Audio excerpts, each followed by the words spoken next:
Voilà, bonjour et bienvenue à ce nouveau numéro de votre magazine À l'écoute de l'enfant. À l'écoute des enfants, c'est cette émission qui met en vigueur le droit de l'enfant, le respect du droit de l'enfant, mais aussi apprendre, prôner l'éducation de l'enfant, son épanouissement et sa survie et tout ça. L'enfant a droit à l'opinion et cet espace donne accès à l'enfant de pouvoir s'exprimer. Qu'est-ce que l'enfant veut?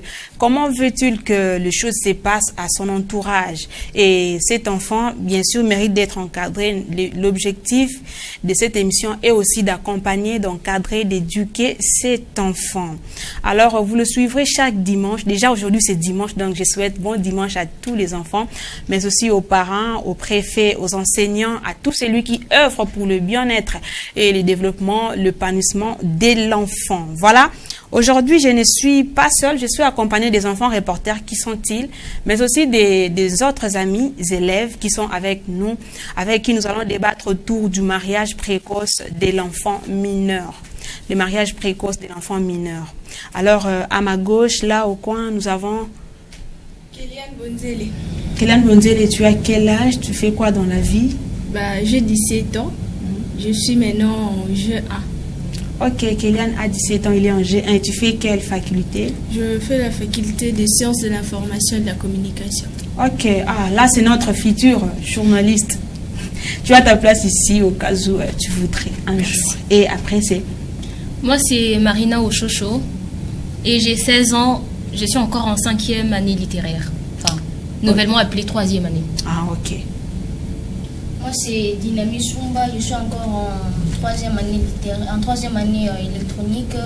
J'ai 14 ans et je suis un électronicien, je suis encore en 3e année électronique. Ok, merci. Et là? Et moi c'est Sephora Nzouik et je suis élève 4e sciences. Je suis, nous m'avons appelé 6e sciences. Voilà. Ok, merci beaucoup. Voilà, avec ses amis, nous allons débattre autour du mariage précoce de l'enfant mineur. Actuellement, aujourd'hui, chez nous au Congo central, on ne sait pas si la situation et ses vies ici chez nous, bon, on va les découvrir ensemble avec vous. Mais avant tout, j'aimerais rappeler que le thème que nous exploitons aujourd'hui, c'est la protection et la survie de l'enfant. La protection et la survie de l'enfant. Et ces sujets concernent les thèmes de la protection. Quand l'enfant n'est pas protégé, quand l'enfant n'a pas le moyen de survivre, c'est ce qui fait qu'il aille peut-être précocement au mariage. Mais déjà, j'aimerais demander à nos amis, est-ce que cela se vit encore chez nous au Congo central? Est-ce qu'on peut encore parler du mariage précoce chez nous au Congo central? Soit entre adultes et mineurs, et soit entre mineurs, entre deux enfants mineurs, mais ils se marient très tôt, précocement. Est-ce qu'on peut encore le dire? J'aimerais avoir vos réponses, vos réactions, parce que ceux qui nous suivent également, on sont impatients de pouvoir entendre ce que vous avez à dire, votre opinion par rapport à ces sujets. Mais avant tout, nous demandons à tonton Hervé de nous balancer ces reportages, puis nous allons revenir. Lutter contre les vieilles habitudes, se heurter à des résistances coutumières, c'est aussi le lot des associations qui luttent contre le mariage précoce des fillettes en Afrique équatoriale. En Kasaï occidental, par exemple, dans le sud de la République démocratique du Congo, où de nombreuses filles mineures sont mariées de force. C'est le cas à Tchikoula, un village perdu au milieu du pays. Le mariage des femmes de moins de 18 ans est pourtant interdit. Mais la capitale et ses lois sont bien loin. En témoignent les couples que l'on croise ici. Des femmes enfants avec des maris âgés qui tiennent un discours ahurissant. J'ai 13 ans. Moi, j'ai 60 ans. Elle est très obéissante et très attentive. Et je l'aime fort car vu mon âge, j'ai très envie de ressentir la chaleur de son corps. Sa chaleur corporelle m'a plu et c'est ce qui fait que nous cohabitons ensemble. Il a des relations sexuelles avec elle? Oui. Même si je suis vieux, j'ai encore de la vigueur pour la satisfaire.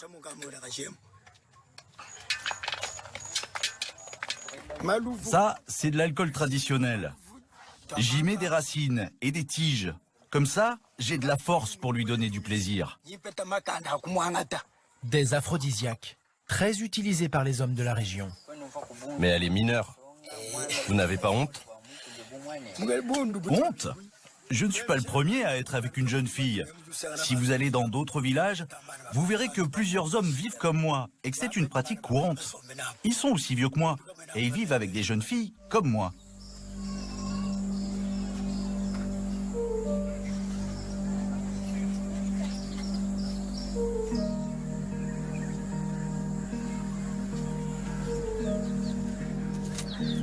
Quelques maisons plus loin, un autre couple. Amina attend un bébé. Elle n'a pourtant que 12 ans. L'homme qui l'a mise enceinte, 68 ans, n'est autre que son propre violeur.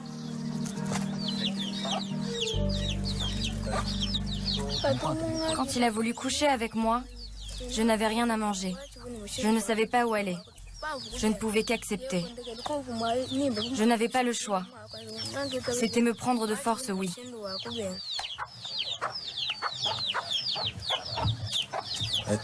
Comment les choses se sont passées? Il t'a violé? Oui, il m'a violée. Il a 12 ans. Voilà, bon retour sur ces plateaux et c'est triste. Je ne sais pas si cela a fait du bien à quelqu'un qui l'a suivi ou je ne sais pas. Bon, je ne sais pas les ressentis de tout un chacun de celui qui a suivi, mais je ne sais pas. Les amis qui sont avec moi, qu'est-ce que cela vous a fait au fait? Qu'est-ce que vous avez ressenti? J'aimerais qu'on puisse évoluer, mais avant tout, commençons par définir c'est quoi un mariage précoce. Dynamis. Ok. Subir un mariage précoce, c'est d'être marié très jeune contre son gré avec une personne qu'on n'a pas vraiment choisie. Merci beaucoup. Et je retourne vers les enfants reporters qui sont à ma gauche. Kéliane, tu peux nous dire le droit qui est violé dans cette vidéo que nous venons de voir? Merci beaucoup, Tata Fallon, pour la parole. D'abord, c'est triste de voir des jeunes filles. Déjà, je me dis que j'ai 17 ans, mais les filles qui ont 12 ans, c'est marié à un papa qui a 68 ans. Là, tu nous dis quel est le droit qui est violé? C'est d'abord Avant tout. Avant tout, c'est d'abord le droit à la liberté. Parce que la fille, elle n'est pas libre. C'est pas elle-même qui a choisi, on a choisi pour elle. C'est vraiment... C'est un désastre. Ça fait très mal de voir une fille de 12 ans se marier à un papa de 68 ans. Déjà, ça pourrait être son arrière-grand-père. C'est grave. Kéliane, merci. Et Marina, le droit qui est violé dans cette vidéo que nous venons de voir, parce que ça ne nous concerne pas, ce n'est pas à Matadi que ça s'est produit, mais c'est une de nos provinces, la RDC. Et le droit de l'enfant, je pense que ça doit être appliqué de la même manière et à l'intérieur et dans la capitale ou encore d'autres villes du pays. Alors Marina, tu peux nous dire quel est le droit qui est violé dans ces cas? Dans ces cas, déjà, ce que moi j'ai remarqué, c'est d'abord le droit à l'opinion. Comme l'a dit notre ami, ici, le mariage précoce, c'est faire marier une jeune fille, moins de 18 ans contre son gré. Déjà, quand un enfant est mené vers les mariages à son âge, donc c'est forcé. Donc l'opinion de l'enfant ne compte pas. Et puis dans ces cas, l'enfant est exploité, la jeune fille est exploitée sexuellement. Elle subit, comme l'a dit dans les documentaires, l'enfant subit des violences sexuelles. Donc c'est contre son gré. La personne qui l'a épousée, enfin le monsieur qui est très âgé, la viole chaque jour et du coup elle est enceinte. C'est vraiment de l'exploitation sexuelle. Ok, merci. Là-dessus, moi j'aimerais ajouter qu'il y a aussi le droit à la protection qui est violé, parce que si ces enfants étaient protégés par les parents, tout comme par l'État, ils n'allaient pas se marier précocement. Du coup, c'est le droit à la protection qui est violé, mais aussi le droit à la survie. Bon, peut-être le droit à la survie qui n'a pas été tenu en compte, raison pour laquelle ils ont été allés précocement au mariage. Mais déjà, je vais là-bas au coin, à ma gauche. Sephora, est-ce que tu peux nous dire, est-ce que cette situation se vit ici chez nous à Matadi ou encore au Congo central? Parce que c'est ici chez nous. Voilà, chez nous en Matadi, je pense que dans la plupart des cas, ça se vit. Mais est-ce que tu en es témoin? Tu connais quelques cas? Moi, j'en connais quelques-unes. Mais le gouvernement, même les parents ont été témoins de cela. Une fille de 12 ans, 13 ans, qui a été précocement engrossée et elle est allée vivre chez un homme de 17 ans. Ok, là encore, tu m'as inspiré à une question. Et par là, j'aimerais poser le cas qui est le plus fréquent ici chez nous. Est-ce qu'il s'agit d'un mariage précoce entre un mineur et un vieux papa, ou encore, comme les cas que nous venons de suivre dans les reportages, ou il s'agit d'un mariage précoce entre un mineur, donc la fille n'a pas encore atteint 18 ans, le garçon également. Et quel est le cas le plus fréquent ici chez nous, puisque tu affirmes que tu es témoin de quelques cas du mariage précoce, et quel est le cas le plus fréquent chez nous? Les cas les plus fréquents, c'est entre mineurs. Entre mineurs, là j'affirme cela. Et entre mineurs, et puis tu peux nous donner des détails là-dessus? Les mineurs, un jeune de 17 ans qui, en gros, c'est une fille de 12 ans qui à peine vient d'achever sa période de puberté et subitement elle se retrouve enceinte. Qu'on aille la déposer chez les beaux-parents, elle n'a pas eu une enfance heureuse, tout ça, ça perturbe. Ce sont des complications qui arrivent. Bon, on ne peut pas s'en passer. Donc, si je te comprends bien, les cas les plus fréquents du mariage précoce de l'enfant chez nous, c'est le mariage entre mineurs. C'est-à-dire que les garçons ont encore soit 17 ans et la fille soit 13 ou 14 ans. Mais puisque les garçons ont engrossé la fille et du coup, les parents de la fille prennent leur enfant pour aller déposer. Voilà. Et quand on fait ça, c'est pour quelle fin, quelle finalité? Dynamisme, tu en dis quoi? Et lorsqu'on fait ça, quel est le danger au fait? Parce que très souvent ici chez nous, surtout au Congo et en Afrique, on dit que le chef de la famille, ça reste l'homme. Et lorsqu'on prend un garçon qui a à peine 17 ans, qui a à peine 16 ans, on prend un tel garçon, pourquoi? Parce qu'il a engrossé cette fille. Quel est l'impact, quel est le danger au fait que courent et les deux enfants, mais aussi la société ou encore leur famille?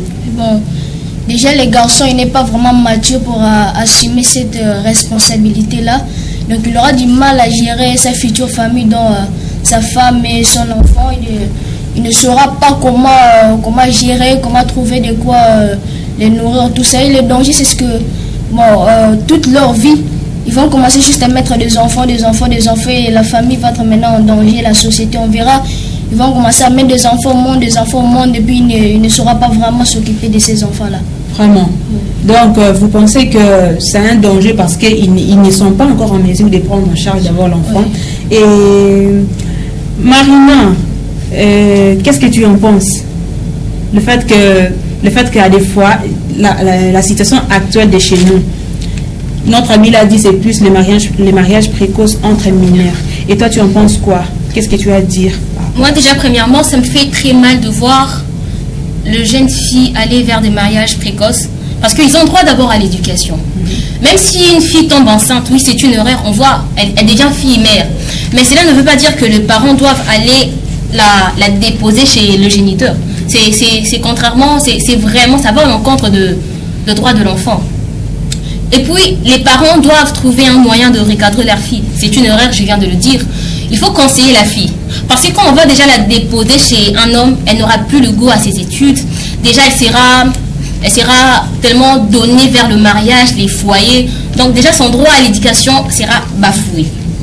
Au lieu d'emmener la fille vers des mariages, aller la déposer chez sa belle famille, il faut éduquer la fille, donc la conseiller pour qu'elle ne fasse plus la même erreur. Parce que comme l'a dit notre amie, quand elle partira chez son mari, soi-disant, parce que déjà c'est une rencontre. Et puis c'est pas officialisé. Les mariages de mineurs, c'est prohibé par la loi. C'est juste une rencontre de deux familles. Il y a des casiers là, ils parlent et tout. Ils laissent la fille chez la belle famille.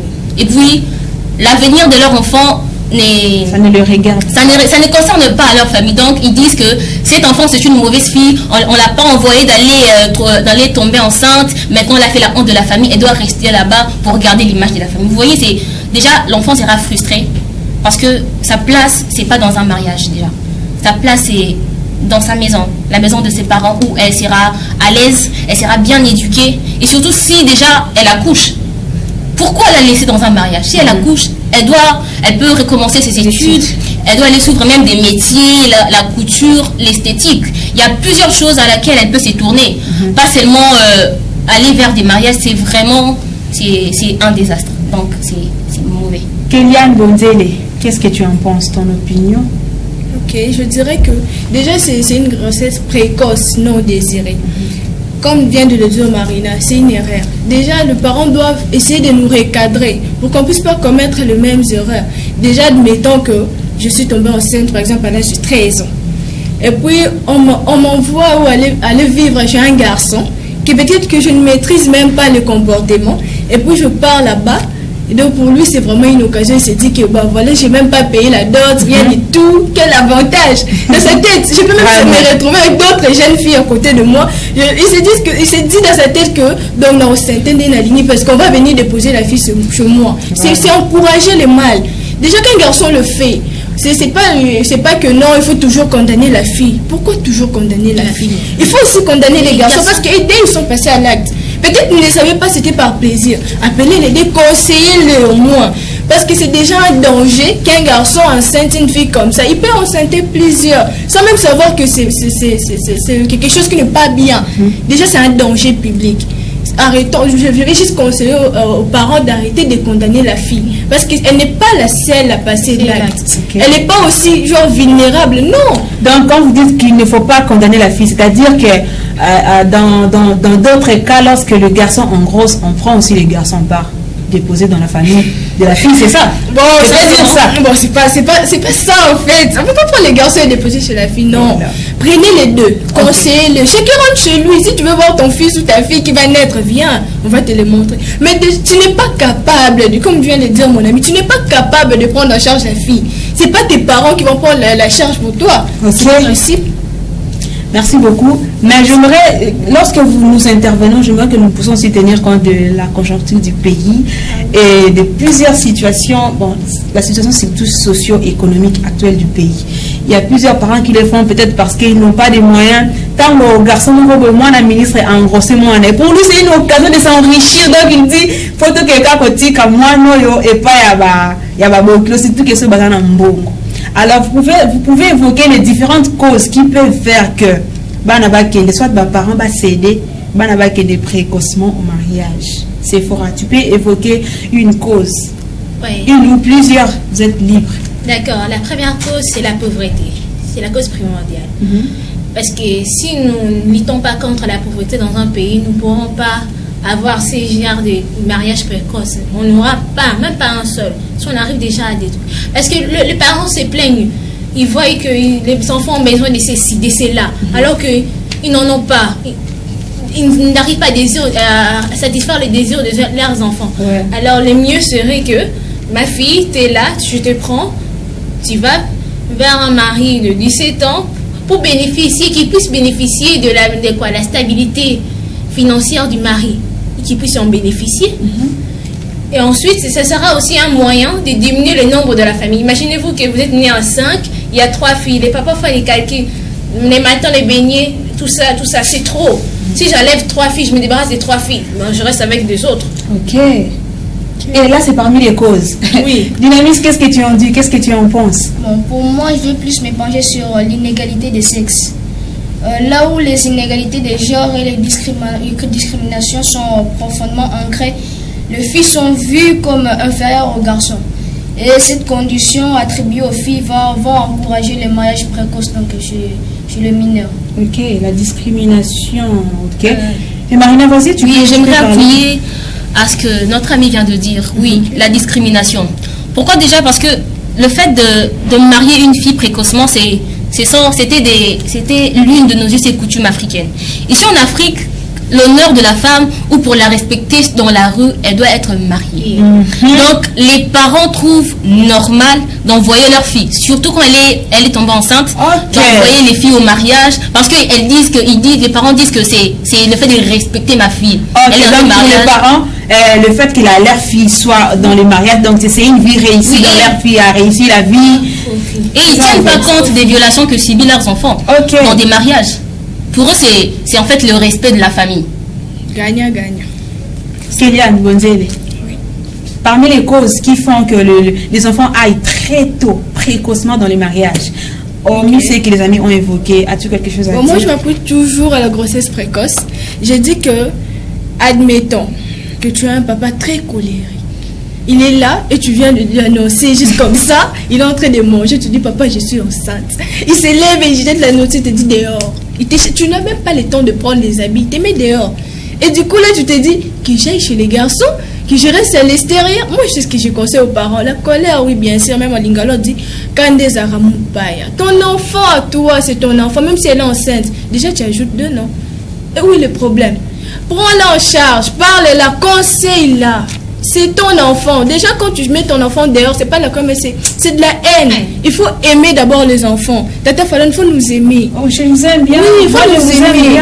J'aime Marina, j'aime Dina. Oui, même si on commet une bêtise, mais il faut nous aimer quand même. Les conseils, c'est important. Mettons que je sors, et puis là, je me retrouve en train de penser, et puis pouf, oh, mais tamponne par une voiture, et puis vous allez me plairer. Je vais me venger, même mon esprit va se venger. Là, je dis la vérité, je vais vous hanter.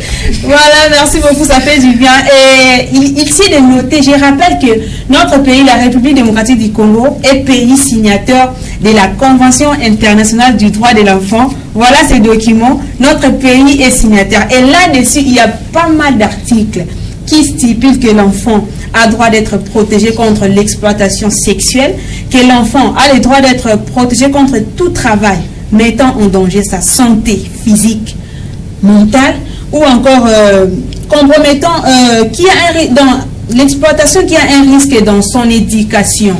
Alors, par rapport au thème d'aujourd'hui et au sujet, je suggère que l'article 18 nous dit quelque chose. Marina, tu peux nous lire le contenu de cet article. L'article 18 nous dit quoi? L'article 18 de la Convention internationale du droit de l'enfant. Est-ce que ces droits se respectent ici chez nous?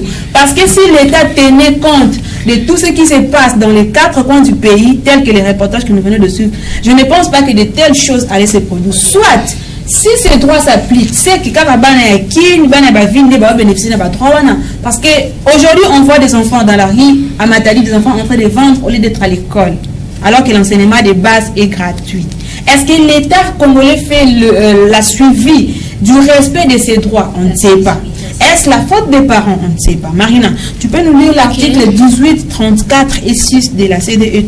Je préfère que tu lises très souvent là où c'est mentionné en bleu. Ok. Article 18. On parle de la responsabilité des parents. On dit la responsabilité d'élever l'enfant incombe au premier chef, conjointement aux 2 parents, et l'État doit les aider à exercer cette responsabilité. Il leur accorde une aide appropriée pour élever leur enfant, ou bien l'enfant. Voilà. Et dans ces cas de ce mariage précoce, qu'est-ce que l'article 18 nous dit que la responsabilité revient premièrement aux parents. Les parents, comment vous prenez soin de vos enfants? Les parents, comment vous encadrez vos enfants? Lorsqu'un enfant est engrossé, est-ce qu'il faut nécessairement aller prendre cet enfant et déposer dans la famille du gars qui l'a engrossé? Je ne sais pas. Parce que la Convention dit que la responsabilité revient premièrement aux parents. Quand ton enfant est engrossé, oui, il doit être puni ou elle doit être punie, mais ça ne veut pas dire qu'on doit aller déposer l'enfant auprès de sa belle famille. Pour faire quoi? Pour que je pense qu'il n'est pas mal de punir l'enfant, ce qui a usé mais après ça, il faut continuer à encadrer cet enfant de façon que peut-être que bon, il doit poursuivre ses rêves. C'est le devoir d'un parent. Tu dois tenir jusqu'au fond. Tant que tu faut que moi, ça peut arriver, mais après ça, qu'est-ce que tu dois faire? L'article nous dit que les parents ont premièrement la responsabilité de prendre soin d'encadrer son enfant. Mais au cas où les parents n'ont pas de possibilités, c'est à ce moment que l'État doit intervenir et doter des moyens aux parents pour qu'ils prennent soin financièrement de son enfant. Et que nous dit encore l'article 34 de la Convention? L'article 34. Je préfère que tu lises les contenus en bleu aussi. Si on parle de l'exploitation sexuelle des enfants, l'État doit protéger l'enfant contre la violence et l'exploitation sexuelle, y compris la prostitution et la participation à toute production pornographique. Ok. Et dans ce cas, nous revenons maintenant au sujet. Est-ce que ici, au niveau des Matadi, qu'est-ce que vous constatez concernant la prostitution? La prostitution, c'est pas un sujet tabou, là on doit en parler, parce que lorsque les bases sont bonnes, je pense pas qu'il y aurait des prostituées dans la rue. Alors, est-ce que vous constatez quoi à ce sujet? Est-ce qu'il y a des enfants mineurs qui se prostituent aussi ici chez nous? À Matadi, tout le monde est libre. Kéliane, tu peux commencer cette fois. C'est vrai, tu attends cette fois. Ok. Pour la prostitution, je dirais plus que c'est la pauvreté, parce que Mais est-ce que tu vois quand même les filles aussi, les enfants mineurs dans ces métiers de la prostitution? Bon, déjà, c'est rare que je voie les prostituées. Hein.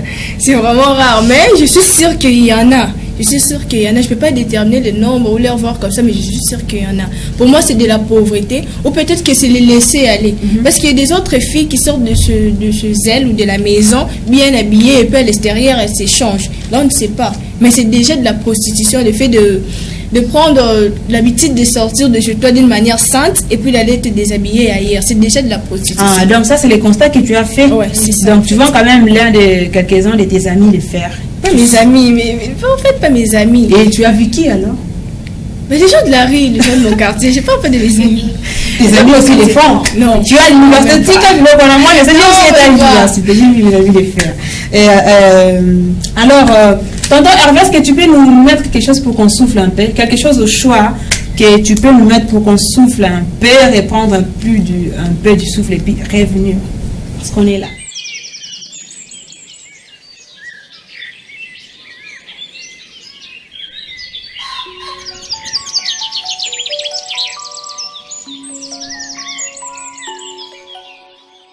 Maman m'a dit de faire attention. J'ai pas compris mais j'ai monté le son. J'ai vu la terre mourir à petit feu. Comme dit mon père, on aurait pu faire mieux. J'ai pas compris, j'ai posé des questions. Dites-moi les grands n'ont-ils pas de raison? Ce serait dommage qu'on ne puisse plus vivre ici. Ou même pire qu'on meure de leurs conneries. Et ça danse, danse, danse dans ce monde.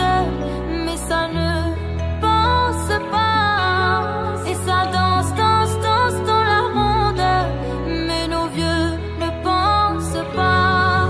Nous sommes les enfants du monde. Nous sommes les enfants du monde. Et si nos parents se trompent, que vont-ils nous laisser dans ce monde? Nous sommes les enfants du monde. Nous sommes les enfants du monde. Et si nos parents se trompent, que vont-ils nous laisser dans ce monde? Tonton m'a dit, je fais attention. Et tu devrais faire pareil mon garçon. Dans quelque temps ce sera déjà trop tard. On ne peut plus laisser ça au hasard. J'ai pris ma feuille et fait quelques brouillons avant de vous écrire cette chanson. La vérité sort de la bouche des enfants. Donnez-nous le droit de devenir grands. Et ça danse, danse, danse dans ce monde. Mais ça ne pense pas. Et ça danse, danse, danse dans la ronde. Mais nos vieux ne pensent pas. Nous sommes les enfants du monde. Nous sommes les enfants du monde. Et si nos parents se trompent, que vont-ils nous laisser dans ce monde? Nous sommes les enfants du monde. Nous sommes les enfants du monde. Et si nos parents se trompent, que vont-ils nous laisser dans ce monde?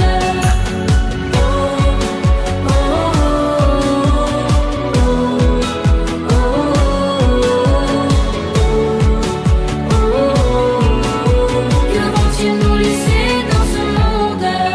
Et ça danse, danse, danse dans ce monde. Mais ça ne pense pas. Et ça danse, danse, danse dans la ronde. Mais nos vieux ne pensent pas. Nous sommes les enfants du monde. Nous sommes les enfants du monde. Et si nos parents se trompent, que vont-ils nous laisser dans ce monde?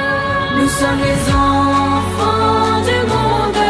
Nous sommes les enfants du monde. Et si nos parents se trompent, que vont-ils nous laisser dans ce monde? Nous sommes les enfants du monde. Nous sommes les enfants du monde. Et si nos parents se trompent, que vont-ils nous laisser dans ce monde? Voilà, bon retour sur ces plateaux. J'espère que cette belle chanson et belle mélodie a fait plaisir, allais-je dire, à tous les enfants, mais aussi à tous les téléspectateurs qui nous suivent. Je ne sais pas s'il y a quelqu'un dans la vie qui n'aime pas la musique, mais personnellement, j'aime la musique. Les amis qui sont présents aussi aiment. Donc, tout le monde aime la musique et la musique détend, ça fait du bien. Bon retour, nous revenons à notre mouton en termes de conséquences. Qu'est-ce qu'on peut parler en termes de conséquences au sujet du mariage précoce des enfants mineurs, soit entre enfants, soit entre mineurs et adultes? Déjà, qu'est-ce qu'on peut retenir comme conséquence? Moi, on a 17 ans, un garçon qui a 17 ans, une fille qui a à peine 13 ans. Et à Boti, moi ensemble, non? Mais quel est d'abord le conséquence? Est-ce que cette fille sera en mesure d'éduquer d'abord l'enfant qu'elle porte en elle, tout ça? Et qu'est-ce que vous en pensez, Sephora? Du point de vue conséquences, il y a des graves conséquences d'abord sur la santé. Sur sa santé, elle n'est pas encore développée, surtout sur les filles qui ont l'âge de la puberté. Leur corporel n'est pas développé et ça peut entraîner des graves conséquences sur la grossesse. Mais aussi sur leur avenir, leur perspective avenir et sur leur bien-être en général. Les bien-être de la fille, ses perspectives, elle pouvait devenir docteur un jour, mais ses ambitions sont limitées parce qu'elle est devenue mère précocement. Elle ne s'attendait même pas à cela.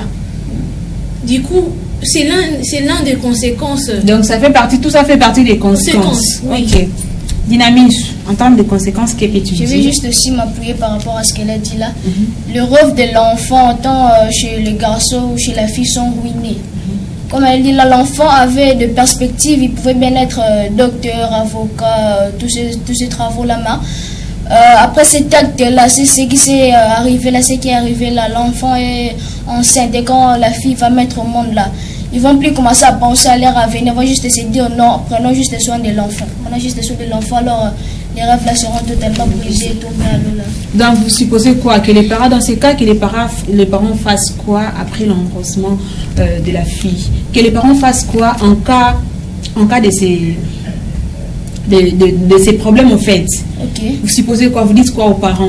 Ok, moi je voulais juste dire aux parents que quand cet acte-là se passe, vous le découvrez, que vous voyez que votre enfant fille est enceinte ou votre enfant garçon a engrossé une fille, il faut juste le faire asseoir là, autour d'une table, là, le parler, l'encourager, le dire de ne pas laisser tomber ses rêves, le dire de ne pas le punir en disant non, tu sors de ma maison, tu fais ceci, tu ne peux pas prendre soin de ta future famille. Non, il faut l'éduquer, il faut prendre soin de lui par rapport à ce qui va se passer là.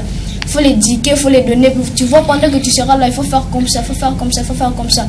Pour la fille, pendant que tu seras près d'avoir ton enfant là, il faut faire ceci, cela. Donc, il ne faut pas punir gravement l'enfant là, les cherchant ou faisant des choses qui peuvent ruiner aussi sa mentalité. Voilà, merci beaucoup pour vos interventions très pertinentes. Mais déjà, je reviens aussi à vous-même, les enfants. Lorsque les parents vous encadrent, lorsque les parents vous disent que vous n'avez pas encore l'âge de faire, par exemple, de pratiquer, par exemple, la sexualité, il faut l'admettre. Il faut être en mesure de recevoir l'éducation que l'on vous donne, soit à l'école, soit en famille, c'est pour votre bien. Quand on vous dit, par exemple, que vous avez encore 13 ans, 14 ans, 15 ans, vous n'avez pas encore l'âge d'accéder à la sexualité, par exemple, c'est pour vous protéger. Parce que quand vous y allez précocement, voilà les conséquences. Et il y a des fois, les parents ont raison de se fâcher. Il y a des fois, les parents ont raison d'agir comme ça. Mais vous devez aussi tenir compte de votre part dans tous ces problèmes du mariage précoce. À des fois, c'est vous-même, les enfants, qui êtes acteurs ou auteurs de ces mariages précoces. Parce que peut-être que ton papa ou ta maman avait des ambitions, des grandes ambitions pour toi. Peut-être moi, il faut ça la doctorat, il faut ça la master. Mais il y a déjà... il y a des parents qui a kangi et thème kangi kanda sini donc attends c'est difficile. Donc vous devez aussi tenir compte de votre part dans tout ça. Et à tous ces enfants qui nous suivent à la maison, tenez aussi compte de votre part dans tout ça. Quand vous êtes encore enfant, votre place c'est à l'école. Étudiez, apprenez vos leçons. Il y aura un temps où papa vous laissera libre l'accès au mariage. Ou encore, quand tu seras grand, par exemple, tu te gères seul. Tu pourras peut-être faire ce qu'on t'interdit, mais tout en sachant que je peux me limiter par rapport à ça Et ça, c'est important. Marina, en termes de conséquences, ou encore Marina, je préfère que tu nous dises, Marina et Kéliane, je préfère que vous puissiez nous dire comment, selon vous, comment peut-on lutter contre ces mariages précoces? Comment peut-on lutter ou encore réduire le pourcentage de ces mariages précoces? D'accord. Que suggérez-vous? Je vais dire ceci. Déjà en Afrique, les parents trouvent que les sujets sexe, c'est un tabou. C'est pas bien. Quand nous sortons, nous découvrons plusieurs choses et nous avons des amis qui nous parlent de plusieurs histoires en fait. Du coup, tu te dis qu'à la maison, on ne me dit pas ça, c'est que maman me cache des choses, je dois les découvrir à ma manière. Pour moi, les conseils, c'est quoi? Parents, tu fais asseoir ton fils ou ta fille, tu leur parles de la sexualité, c'est quoi? Tu leur dis que non, il y a un moment dans la vie où on parle de ceci, de cela. Donc ici en Afrique, on trouve que c'est un tabou. J'ai jamais vu, peut-être dans une famille, où la maman fait asseoir la fille pour dire que non, un jour tu vas te marier, tu auras des enfants, on fait ceci, ou bien tu vas les faire peut-être plus tard. On ne le dit pas. Pour nous, quand tu parles de sexe, c'est déjà un péché. Tandis que le sexe, c'est pas un péché, c'est pas un tabou. Il faut parler de ça. C'est parce que là, il y a des enfants qui découvrent leur manière. Et puis, elle part, elle attrape une grossesse précoce, non désirée. Elle se dit comment je vais faire. Et quand elle vient vers les parents le tournent le dos. Elle se dit que c'est un péché grave. Non. Le sexe en Afrique, partout ailleurs, c'est pas un tabou. Parlez-en. Expliquez aux enfants c'est quoi, en fait. Merci. Merci, Kéliane. Marina, très vite. Un mot, tu vas dire un mot à tous ces enfants qui sont allés précocement au mariage, mais qui ont encore un rêve avec eux. Pas seulement aux enfants filles, mais aussi aux garçons. Qu'est-ce que tu leur dis? Tu leur dis quoi déjà? Déjà, avant de commencer ou de parler, j'aimerais d'abord partager une toute petite expérience que j'ai rencontré une fille qui est maintenant, elle a 17 ans, c'est une fille mère. Mais elle m'a parlé de son parcours, de comment elle est tombée enceinte. Ce que j'ai aimé à ce qu'elle m'a dit dernièrement, elle a dit que Marina, tu sais, même si j'ai commis cette erreur de tomber enceinte, maintenant, parce que ce n'était pas le moment pour moi, il fallait que j'attende de finir mes études, d'avoir un bon mariage et du coup faire 2 enfants. Mais c'est un accident. C'est pas pour cela que j'ai laissé tomber mes rêves. J'ai étudié. Je suis toujours... J'étais déjà intelligente, j'étais déjà assidue avant de tomber enceinte et je me suis dit pourquoi perdre toute cette capacité que j'ai en restant à la maison, prendre soin de l'enfant ou aller vers un mariage. Il faudrait que je prenne ma vie en main. Déjà, j'ai accouché. C'est tout comme ma grand-mère dit, quand une fille est enceinte, quand elle accouche déjà, c'est fini. La fille peut faire tout ce qu'elle veut, elle peut étudier, commencer même un métier. Donc la fille là, elle m'a dit que moi, j'ai repris mes études et maintenant j'ai un travail. J'ai fait un stage. Donc tout simplement pour vous dire que la vie ne se limite pas là. Certes, oui, c'est un accident, mais ça ne veut pas dire que c'est fini pour vous, vous êtes morte, c'est la fin du monde. Non, la vie continue. Vous devez faire en sorte de réaliser vos rêves. Si vous aviez envie d'être docteur, faites-le. Parce que il n'y a pas une grande muraille qui vous les empêche. Même si vos parents s'interposent, vous devez leur dire que c'est votre droit. Vous êtes encore enfant, vous avez des rêves. Réalisez vos rêves, devenez tout ce que vous voulez dans des bons domaines. Vous voyez. Voilà. Ils ont dit et vous les avez entendus. Ils se sont exprimés, vous les avez entendus et voilà pourquoi j'ai toujours donné une place importante à l'opinion de l'enfant. Parce que lui-même, l'enfant a besoin de savoir comment est-ce qu'il va être élevé, comment est-ce qu'il va être mené et c'est très important. Voilà, nous sommes presque déjà à la fin. Et quant à moi, à Machid, je dirais que dans ces sujets, il y a la responsabilité et de lui-même l'enfant et des parents, mais aussi de l'État. Je l'ai déjà dit, l'enfant, tu dois suivre ce que les parents, les enseignants ou encore les aînés, les adultes te donnent, produisent comme conseil, c'est pour ton bien. Tu vas seulement te révolter au cas où c'est que papa, maman ou encore les tantes, l'école t'enseigne va à l'encontre de ce qui est juste. Mais quand c'est juste, c'est pour ton bien, écoute.